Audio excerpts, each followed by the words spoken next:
দেখো, তাহলে আমাকে অঙ্কটা বলছে এ সাম অফ ₹500, একটা 500 টাকা, 500 is in the form of denominations of ₹5, মানে 5 টাকার নোট আর ₹10 নোট, দু রকম নোটে ডিনোমিনেশন করতে হবে, মানে খুচরো করতে হবে।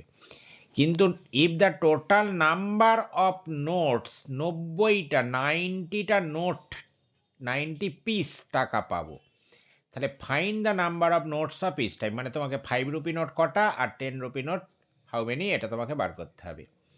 তাহলে আমি যে কোনো একটা নোটটাকে আগে এক্স ধরে নেব।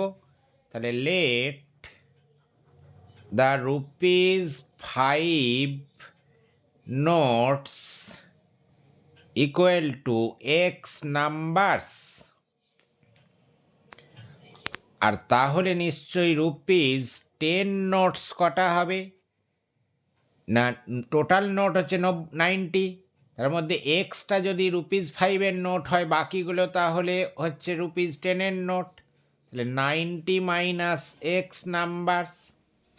এবারে তোমাকে বলতে হবে যে এক্সটা যদি ₹5-এর নোট হয়, এক্স পিসেস, এক্সটি যদি 5 টাকার নোট হয় 5 রুপিজের, তাহলে সেটা কত টাকা হয় বলো দেখিনি। তার মানে এটা হয় ₹5x। যদি তোমাকে দুটো 5 টাকার নোট থাকে, দুটো 5 রুপিজের নোট, তাহলে 2 × 5 10 টাকা হয়।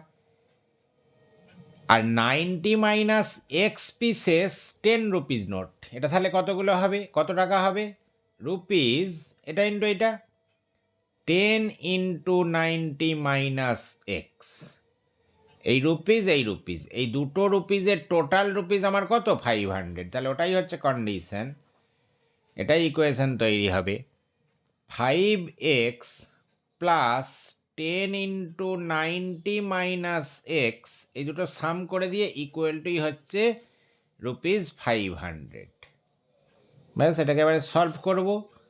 5x plus 900 minus 10x equal to 500, और 5x মাইনাস 10x হয় মাইনাস 5x, 500 আর এটা রাইট সাইডে চলে আসছে মাইনাস 900, और minus 5x equal to minus 400, minus minus cancellation, और x इक्वल टू 400/5, 80।